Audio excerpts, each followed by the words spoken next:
नमस्कार, आवाज समाचार में आप सभी का स्वागत है। मैं हूं सीमा। खबरों की शुरुआत करते हैं। सबसे पहले नजर डाल लेते हैं हेडलाइंस पर। रोजगार मेले में पीएम मोदी ने 51,000 युवाओं को सौंपे नियुक्ति पत्र, कहा यही देश का भविष्य है। देहरादून में ऑल्टो कार से मिला 125 किलो विस्फोटक, हिमाचल के 3 संदिग्ध गिरफ्तार। बिहार में नीतीश सरकार का चुनावी दांव, हर महीने 100 यूनिट मुफ्त बिजली का ऐलान। नकली दवा मामले में कांग्रेस का हमला, सुप्रिया श्रीनेत बोली असली मंत्री बचा, नकली दवा बिकी। एयर इंडिया हादसे पर रिपोर्ट आई सामने, जांच में पायलटों और क्रू की भूमिका पर उठे सवाल। और राजस्थान में किताबों पर संग्राम, कांग्रेस बोली गांधी नेहरू को हटाकर इतिहास से की गई छेड़छाड़। और अब खबरें विस्तार से। देश भर के 47 राज्यों में आज रोजगार मेले का आयोजन हुआ है। इस दौरान पीएम मोदी ने देश भर के युवाओं को एक बड़ी सौगात देते हुए 51,000 से ज्यादा नियुक्तियां पत्र बांटे। साथ ही पीएम मोदी ने वीडियो कॉन्फ्रेंसिंग के जरिए युवाओं को संबोधित भी किया। उन्होंने कहा कि सरकार का उद्देश्य पारदर्शी और ईमानदार भर्ती प्रक्रिया को आगे बढ़ाना है। हमारा मंत्र है बिना पर्ची बिना खर्ची। देश के लाखों युवाओं को ऐसे रोजगार मेले के माध्यम से नौकरी मिली है और वे आज राष्ट्र निर्माण में योगदान भी दे रहे हैं। पीएम मोदी ने युवाओं के संबोधन के दौरान कहा कि अलग अलग विभागों में नियुक्ति हो रहे युवा आने वाले समय में देश के विकास की रफ्तार को और तेज करेंगे। कुछ देश की रक्षा करेंगे, कुछ सबका साथ सबका विकास के सच्चे सिपाही बनेंगे, कुछ वित्तीय समावेशन मिशन को मजबूत करेंगे तो कुछ उद्योगों के विकास में योगदान देंगे। पीएम मोदी ने कहा कि आपके विभाग अलग हो सकते हैं, लेकिन आपका उद्देश्य एक ही है, राष्ट्र सेवा। उन्होंने कहा कि राष्ट्र सेवा ही सबसे बड़ी पहचान है। नमस्कार। केंद्र सरकार में युवाओं को पक्की नौकरी देने का हमारा अभियान निरंतर जारी है और हमारी पहचान भी है बिना पर्ची बिना खर्ची। आज 51,000 से अधिक युवाओं को नियुक्ति पत्र दिए गए हैं। ऐसे रोजगार मेलों के माध्यम से अब तक लाखों नौजवानों को भारत सरकार में परमानेंट जॉब मिल चुकी है। अब ये नौजवान राष्ट्र निर्माण में बड़ी भूमिका निभा रहे हैं। आज भी आप में से कई ने भारतीय रेल में अपने दायित्वों की शुरुआत की है। कई साथी अब देश की सुरक्षा के भी प्रहरी बनेंगे। डाक विभाग में नियुक्त हुए साथी गांव-गांव सरकार की सुविधाओं को पहुंचाएंगे। कुछ साथी हेल्थ फॉर ऑल मिशन के सिपाही होंगे। कई युवा फाइनेंशियल इंक्लूजन के इंजन को और तेज करेंगे और बहुत से साथी भारत के औद्योगिक विकास को नई रफ्तार देंगे।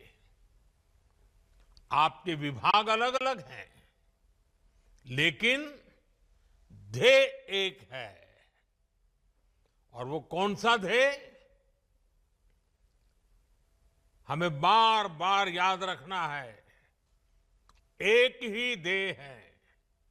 विभाग कोई भी हो, कार्य कोई भी हो, पद कोई भी हो, इलाका कोई भी हो, एक ही ध्येय, राष्ट्र सेवा। उत्तराखंड के देहरादून में एक बड़ा विस्फोटक बरामद किया गया है। त्यूणी पुलिस द्वारा चेकिंग के दौरान एक ऑल्टो कार को चेक किया गया तो वाहन में 5 पेटी डायनामाइट, कुल वजन 125 किलो बरामद हुआ है। वाहन सवार व्यक्तियों से उक्त विस्फोटक पदार्थ को परिवहन करने के संबंध में आवश्यक दस्तावेज मांगे गए तो दिखा नहीं पाए, जिस पर अवैध विस्फोटक पदार्थ की बरामदगी पर थाना त्यूनी पर मुकदमा दर्ज किया गया है। पुलिस ने 3 आरोपियों को गिरफ्तार किया है, जिनकी पहचान रिंकू, रोहित और सुनील के रूप में हुई है। गिरफ्तार आरोपी रिंकू ग्राम बलंग थाना ठियोग शिमला हिमाचल प्रदेश, उम्र 37 वर्ष। रोहित ग्राम रोणाहाट, थाना सिलाई सिरमौर हिमाचल प्रदेश, उम्र 19 वर्ष। और सुनील ग्राम सेडोली, थाना कोटखाई शिमला हिमाचल प्रदेश, उम्र 38 वर्ष है। बरामदगी विवरण में 5 पेटी विस्फोटक पदार्थ, वजन लगभग 125 किलो, 2 डब्बे टोपी यानी कि डेटोनेटर, 1 रोल लाल रंग की तार और 1 बंडल आसमानी रंग की बत्ती शामिल है। पुलिस मामले की जांच में जुट गई है। बिहार में नीतीश सरकार ने 2025 के विधानसभा चुनाव से पहले एक बड़ा चुनावी दांव खेला है और 100 यूनिट तक मुफ्त बिजली देने की घोषणा कर दी है। इस फैसले को वित्त विभाग ने मंजूरी दे दी है।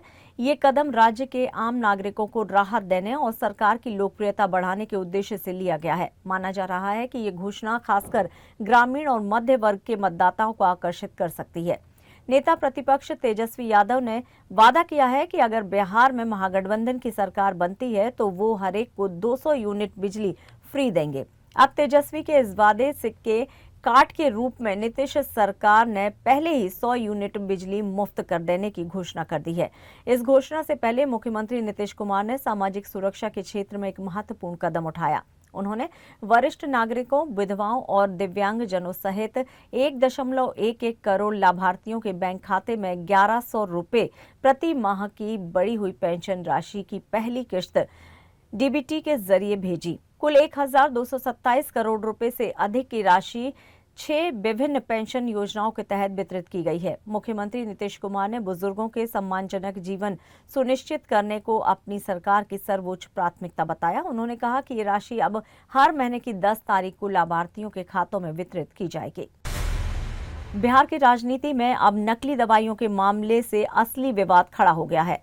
कांग्रेस ने सीधे नीतीश मोदी सरकार को कटघरे में लाकर खड़ा कर दिया है। कांग्रेस की राष्ट्रीय प्रवक्ता सुप्रिया श्रीनेत ने आज बड़ा आरोप लगाते हुए कहा है कि बिहार में सत्ता में बैठे लोगों ने मर्यादा और नैतिकता की धज्जियां उड़ा दी हैं। श्रीनेत ने अगर विकास मंत्री जीवेश मिश्रा को लेकर कहा है कि जो नकली दवा सप्लाई करने के केस में दोषी पाए गए हैं वो आज भी मंत्री बने घूम रहे हैं और डबल इंजन सरकार उन्हें पूरा समर्थन दे रही है। सुप्रिया ने दावा किया है कि मिश्रा जिस फर्मा कंपनी के डायरेक्टर थे उसकी दवा सिप्रोलिन 500 को राजस्थान में नकली पाया गया। कानून की तमाम धाराओं में वो दोषी ठहराए गए, जेल जा सकते थे, जुर्माना हो सकता था, लेकिन अदालत ने जेल नहीं भेजा बल्कि एक प्रोबेशन अफसर तैनात कर दिया। सुप्रिया श्रीनेत ने तीखा हमला करते हुए कहा है कि बिहार में बच्चे, महिलाएं, दलित सुरक्षित नहीं हैं। यहाँ सिर्फ अपराधी महफूज हैं जिन्हें सरकार का संरक्षण प्राप्त है। आइए सुनते हैं क्या कुछ कह रही हैं सुप्रिया श्रीनेत। लेकिन आज एक और बड़ा मुद्दा है जो कि दिखा रहा है कि बिहार में हो क्या रहा है। सत्ता में जो काबिज हैं उन्होंने मर्यादा की, उन्होंने नैतिकता की, उन्होंने सार्वजनिक जीवन में लोक लाज की धज्जियां उड़ा दी हैं। और मैं बिल्कुल बात कर रही हूं एक ऐसे मामले की जो ना सिर्फ गैर कानूनी है लेकिन मर्यादा के तार तार करता है, और वो मामला है बिहार के नगर विकास मंत्री जीवेश मिश्रा और नकली दवा सप्लाई करने के आरोप में जहां पर वो दोषी पाए गए हैं। एक मंत्री है बिहार की सरकार में जो शहर का विकास करते हैं वो, लेकिन नकली दवाइयां बना रहे हैं।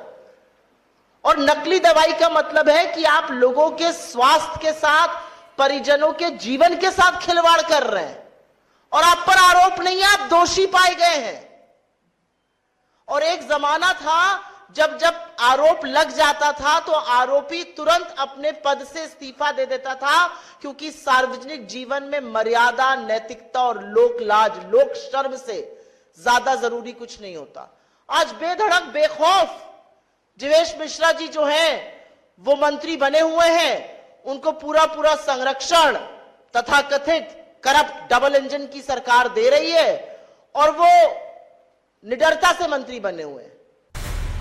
एयर इंडिया प्लेन हादसे को लेकर भारतीय विमान दुर्घटना जांच ब्यूरो की शुरुआती रिपोर्ट सामने आ गई है।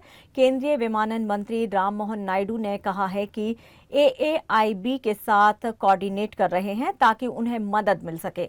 मंत्रालय में हम इस रिपोर्ट का विश्लेषण कर रहे हैं। हमें उम्मीद है कि जल्द ही इसकी रिपोर्ट अंतिम भी आ जाएगी। राम मनोहर नायडू ने कहा है कि हमारे पास पायलटों और क्रू मेंबर्स के मामले में पूरी दुनिया में सबसे अद्भुत वर्कफोर्स है। पायलट और क्रू मेंबर विमानन उद्योग की रीढ़ है। AAIB की शुरुआती रिपोर्ट में पता चला है कि एयर इंडिया का प्लेन टेक ऑफ के बाद महज 30 सेकंड की आसमान में रह सका। दोनों इंजनों के fuel cut off switch run से कट ऑफ में चले गए। इसका मतलब है कि इंजन को ईंधन मिलना बंद हो गया। जब इंजन तक ईंधन नहीं पहुंचता तो उसे ताकत मिलना बंद हो गई और प्लेन क्रैश हो गया। कम ऊंचाई की वजह से रेम एयर टरबाइन ने नहीं किया काम। पायलट ने इंजन चालू करने की कोशिश भी की, लेकिन तब तक बहुत देर हो चुकी थी। राजस्थान में स्कूली पाठ्यक्रम को लेकर एक नया राजनीतिक संग्राम छिड़ गया है। राज्य के शिक्षा मंत्री मदन दिलावर ने कक्षा 12वीं की 2 किताबें आजादी के बाद स्वर्णिम भारत भाग 1 और 2 को पाठ्यक्रम से हटाने का ऐलान किया है। मंत्री का आरोप है कि इन पुस्तकों में गांधी नेहरू परिवार का जरूरत से ज्यादा महिमा मंडन किया गया है, जबकि बाकी राष्ट्रीय नेताओं की उपेक्षा की गई है।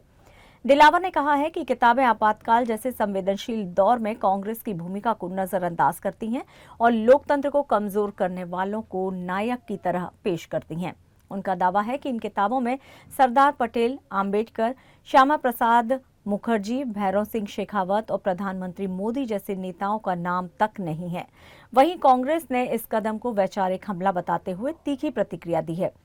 पार्टी का कहना है कि बदलाव शिक्षा के बहाने इतिहास को फिर से लिखने की कोशिश है।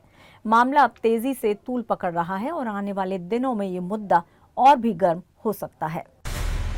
खबरों में यहां लेंगे एक छोटा सा ब्रेक। आप बने रहिए आवाज समाचार के साथ।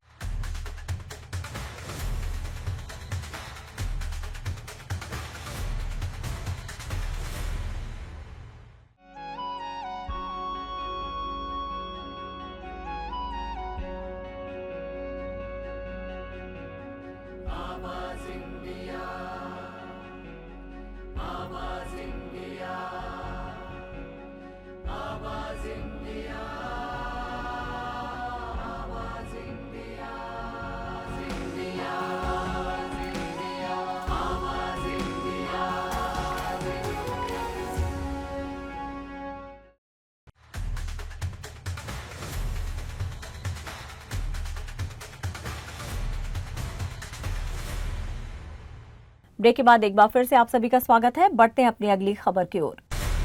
देश की सबसे बड़ी आर्थिक ठगी के मास्टरमाइंड को आखिरकार कानून के शिकंजे में ले लिया गया है। उत्तर प्रदेश पुलिस की आर्थिक अपराध शाखा यानी कि EOW ने 49,000 करोड़ रुपए की ठगी के मुख्य आरोपी गुरमान सिंह को पंजाब के रोपड़ से गिरफ्तार कर लिया है। गुरमान सिंह पर आरोप है कि उसने PACL pulse agrotech corporation limited के नाम पर देश भर में करीब 5 करोड़ निवेशकों को जमीन और मोटे मुनाफे का लालच दिया और फिर फर्जी स्कीमों के जरिए 49,000 करोड़ रुपए हड़प लिए। इस घोटाले की गूंज संसद से लेकर सुप्रीम कोर्ट तक सुनाई दी है। सेबी ने भी पहले ही इस कंपनी के खिलाफ चेतावनी जारी की है। सुप्रीम कोर्ट ने निवेशकों की रकम लौटाने के लिए विशेष समिति भी बनाई है। EOW के मुताबिक गुरमान सिंह 2018 में फरार था और अब यूपी के जालौन जिले में दर्ज केस के सिलसिले में उसकी गिरफ्तारी हुई है।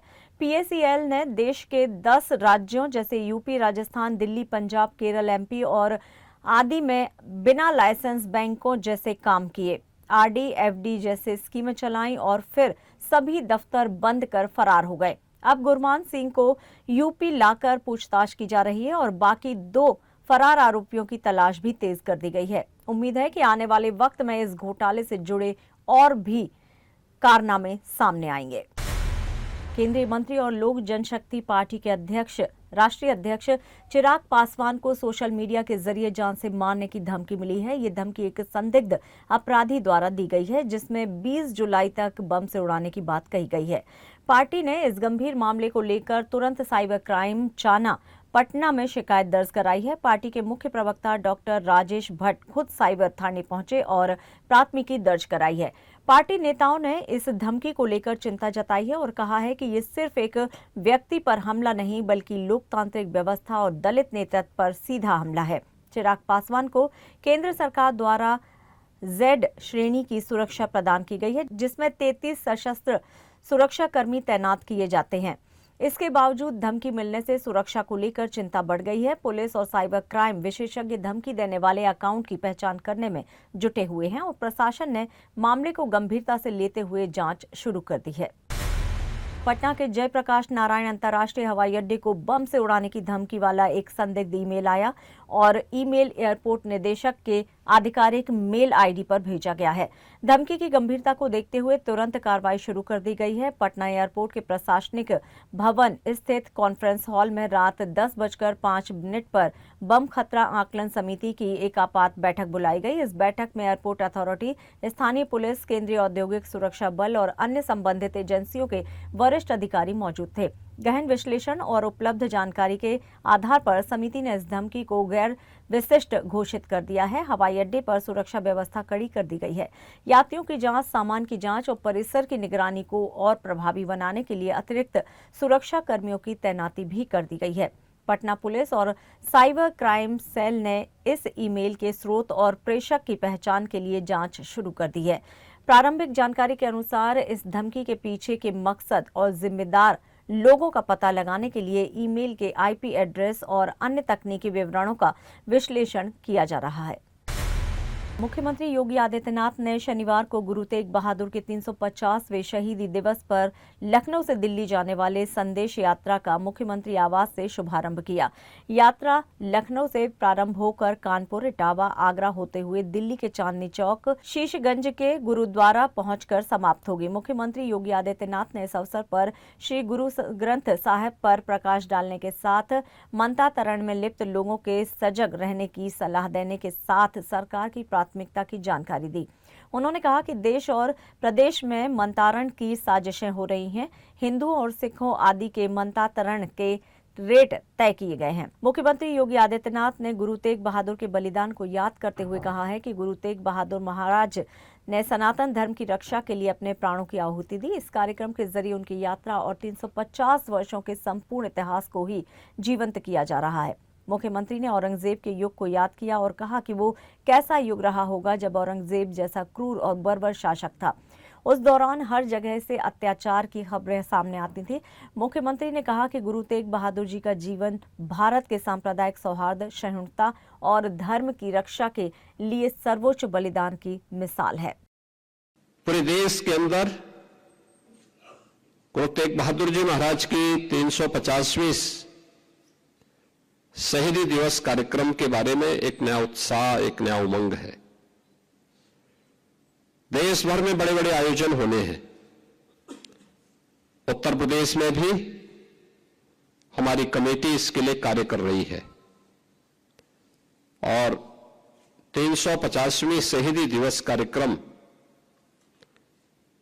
का पहला कार्यक्रम आज उत्तर प्रदेश की राजधानी लखनऊ से दिल्ली के उस ऐतिहासिक गुरुद्वारे तक के लिए प्रस्थान करने जा रही है, जहां पर सनातन धर्म की रक्षा के लिए गुरु तेग बहादुर जी महाराज ने अपना शहादत दिया था। यानी 350 वर्षों के इस पूरे इतिहास को एक जीवंतता प्रदान कर रहे हैं इस यात्रा के माध्यम से, इन कार्यक्रमों के माध्यम से। कैसा कालखंड रहा होगा जब उस समय औरंगजेब जैसा क्रूर और बर्बर शासक रहा हो और उस समय सनातन धर्म पर हो रहे हमलों को ध्यान में रख करके एक जगह नहीं, हर जगह से अत्याचार के समाचार आते थे। औरंगजेब ने तो एक संदेश ही, एक इस प्रकार का एक उसका उद्देश्य ही था, किसी प्रकार से तिलक और जनेऊ को समाप्त करके सनातन धर्म को हमेशा के लिए समाप्त करो। इस्लामीकरण के जिस बड़े अभियान को लेकर के आगे बढ़ा था उसमें सबसे पहले चुनौती उसको किसी ने दी थी? गुरु तेग बहादुर जी महाराज ने दी।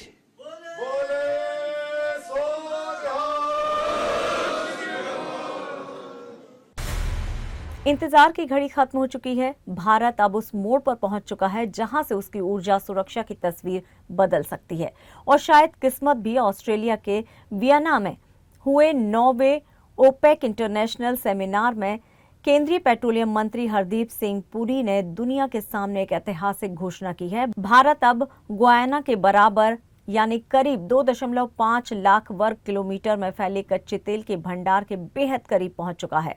अगर अंडमान में चल रही ये खोज पूरी होती है तो भारत न सिर्फ तेल के मामले में आत्मनिर्भर हो जाएगा, बल्कि उसकी अर्थव्यवस्था सीधे $3.7 ट्रिलियन से $20 ट्रिलियन तक पहुंच सकती है। मंत्री पुरी ने बताया कि खोज को गति देने के लिए अब प्रोडक्शन शेयरिंग से रेवेन्यू शेयरिंग मॉडल अपनाया गया है और कई कानूनी बदलाव किए गए हैं। भारत की ये खोज सिर्फ तेल की नहीं है, ये उसकी ऊर्जा स्वतंत्र और भविष्य की सुपर पावर बनने की कहानी भी है। महाराष्ट्र सरकार में मंत्री नीतीश राणे ने पहले हिंदी भाषा को लेकर विवादित बयान दिया था और अब उन्होंने मुसलमानों के लिए बयान देकर नया विवाद खड़ा कर दिया है। उनका इशारा साफ तौर पर मुस्लिम समुदाय की तरफ था। राणे ने मुंबई में बयान देते हुए कहा है कि मैं हिंदुओं के वोट से विधायक बना हूं। अगर मैं हिंदुओं का समर्थन नहीं करूंगा तो क्या मैं उर्दू बोलने वालों का करूंगा? नीतीश राणे ने कहा, सभी मुस्लिम हरे सांप है। मुंबई का डीएनए हिंदू है। मैं हमेशा हिंदुओं का समर्थन करता रहूंगा और हमें हिंदू और मराठी होने पर गर्व है। इस बयान के बाद विपक्ष के निशाने पर आ गए हैं। हिंदू समाज हे हक्कानी झालो. आपण काय मागितले? आमचे माझ्या कोकणातले लोक आहेत. मी ज्या आमदार झालोय ना, फक्त हिंदू मतांवरच मी आमदार इथे झालेलो कुठल्याही गोल टोपी आणि दाढीवाल्यांनी मला मतदान केलं नाही. तुम्ही विचार करा, लोकांना वाटायचं अरे एवढा हिंदुत्व करतो याचा तर यावेळी विकेट आहे. तुम्ही विचार करा, 2019ला मी 29,000 निवडून आलो. मग त्याच्यानंतर मध्ये लोकसभाची निवडणूक झाली. आमचे राणेसाहेब तेव्हा उभे होते. मी 26,000वरून 41,000ची लीड त्यांना दिली आणि मी स्वतःच्या निवडणुकीत इथे मी उमेदवार आहे. इथे हे लोकांनी जन पछाडलं. म्हणजे फक्त तुमच्या नलबाजारवरून नाही, पण सौदी दुबईवरून लोक माझ्या इथे पैसे लावायला आलेले, तरी पण मी 58,000 निवडून आलेला आमदार आहे.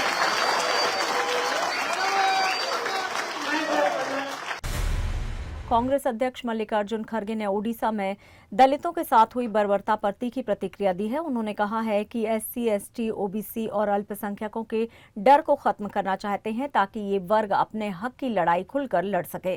खड़गे बोले, अगर आप लड़ेंगे नहीं तो हक नहीं मिलेगा। ओडिशा की घटना का जिक्र करते हुए उन्होंने बताया कि 2 दलितों को पीटा गया, उनके बाल काटे गए, गंदा पानी पिलाया गया और घुटने के बल चलाया गया।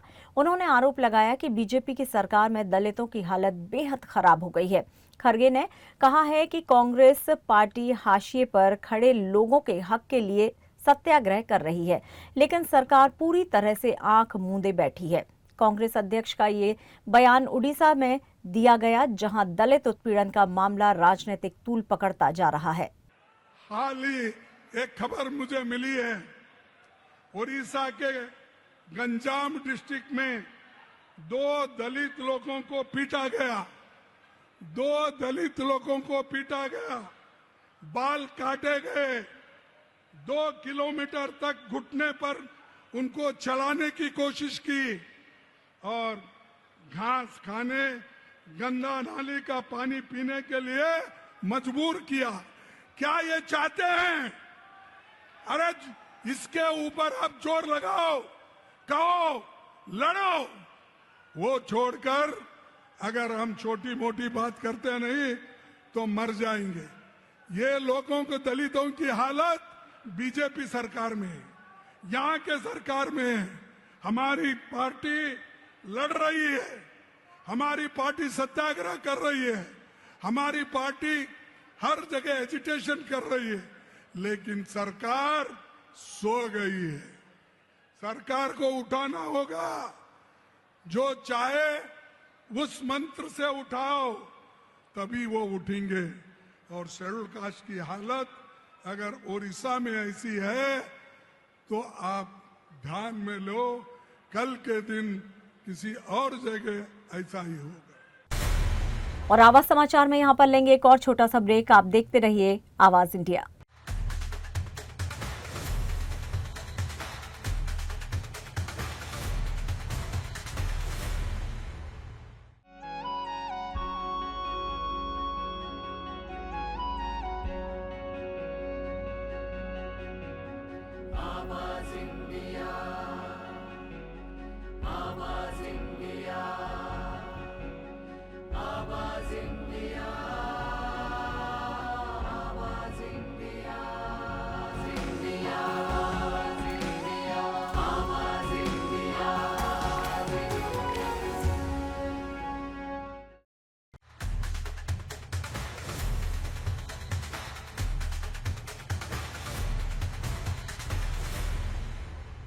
ब्रेक के बाद एक बार फिर से आप सभी का स्वागत है। बढ़ते हैं अपनी अगली खबर की ओर।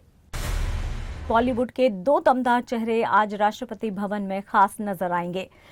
पहला है अभिनेता अनुपम खेर और वुमन ईरानी। सूट बूट पहनकर पहुंचे। मौका था उनकी फिल्म तन्वी द ग्रेट की स्पेशल स्क्रीनिंग का, जो राष्ट्रपति द्रौपदी मुर्मू के लिए आयोजित की गई थी। राष्ट्रपति भवन के सांस्कृतिक केंद्र में हुई ये स्क्रीनिंग फिल्म की रिलीज से लेकर एक सम्मानजनक पड़ाव है। अनुपम खेर ने ब्लैक सूट और वुमन ईरानी ने ब्राउन सूट पहनकर इस खास मौके की गरिमा को और बढ़ा दिया। इस इवेंट में फिल्म की लीड एक्ट्रेस शुभांगी और एक्टर करण टेकर भी मौजूद रहे। तन्वी द ग्रेट न सिर्फ एक फिल्म है बल्कि एक संदेश है, ऑटिज्म और भारतीय सेना के संघर्षों और सम्मान को पर्दे पर उतारने की ईमानदार कोशिश। अनुपम खेर ने इस मौके पर कहा कि मैं माननीय राष्ट्रपति को ये फिल्म दिखाकर सम्मानित महसूस कर रहा हूँ।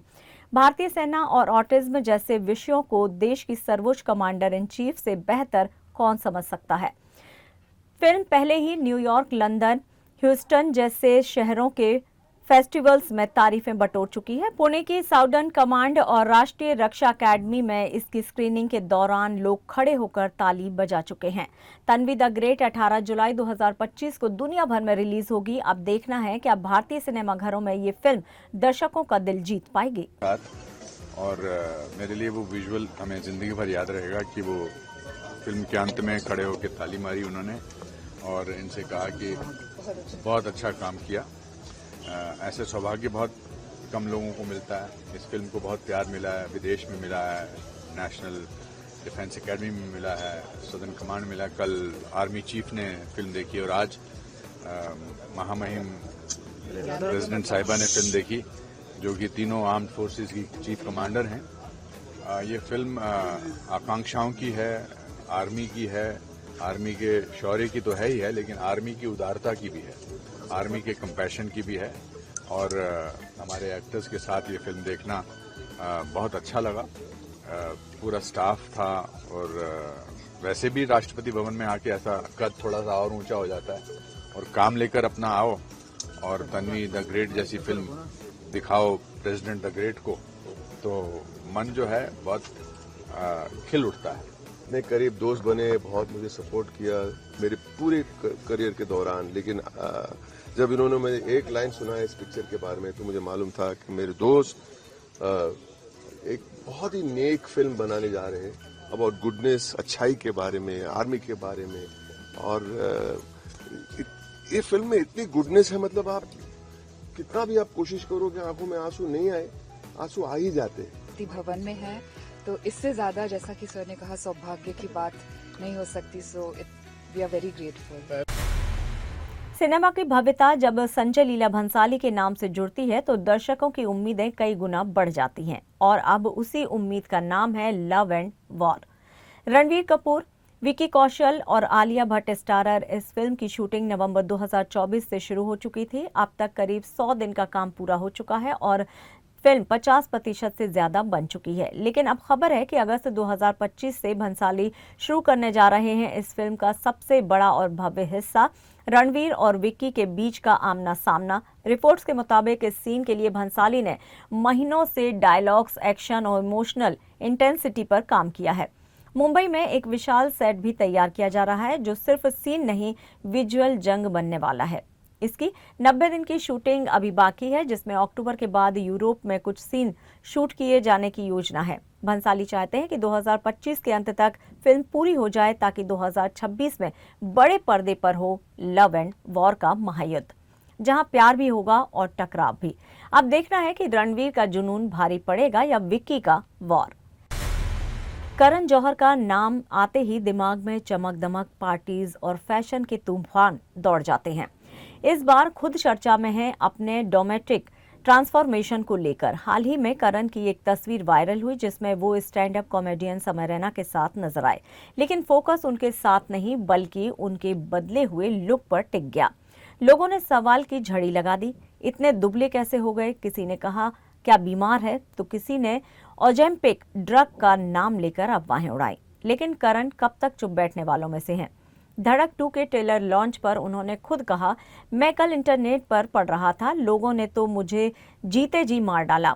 फिर उन्होंने दिया जवाब जिससे सबकी बोलती बंद हो गई। मैं बिल्कुल फिट हूँ, खुश हूँ और अब अपने पैरों पर हल्कापन महसूस करता हूँ। कोई जादू नहीं, बस हेल्दी हैबिट्स का कमाल है।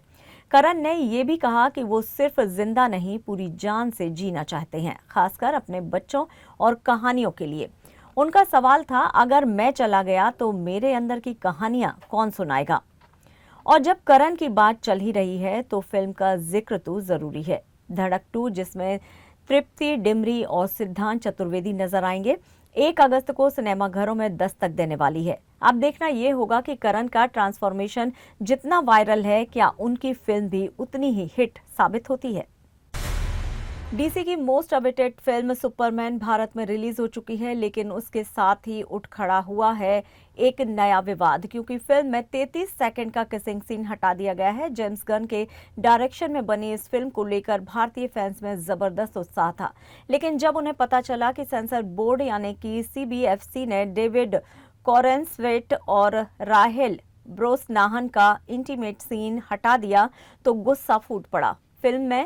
फिल्म के फैंस ही नहीं, बॉलीवुड एक्ट्रेस श्रेया धनवंतरी भी इस फैसले से भड़क उठी हैं। उन्होंने इंस्टाग्राम पर पोस्ट शेयर करते हुए कहा है कि ये क्या बकवास है। श्रेया ने पूछा, जब आप चाहते हैं कि लोग थिएटर में फिल्में देखें तो उनका एक्सपीरियंस इतना भयानक क्यों बनाते हैं? उन्होंने सेंसर बोर्ड पर तीखा तंज कसते हुए कहा है कि हमें तय करने दीजिए कि हम क्या देखना चाहते हैं। CBFC दर्शकों के साथ बच्चों जैसा व्यवहार कर रहा है। श्रेया का मानना है कि इसी वजह से लोग OTT की ओर जा रहे हैं और थिएटर का आकर्षण कम हो रहा है। सवाल बड़ा है, क्या सेंसर की ये सख्ती वाकई सुपरमैन की उड़ान को रोक रही है? और क्या अब वक्त आ गया है कि दर्शकों की समझ पर भरोसा किया जाए? और फिलहाल आवाज समाचार में इतना ही। आप देखते रहिए आवाज इंडिया। नमस्कार।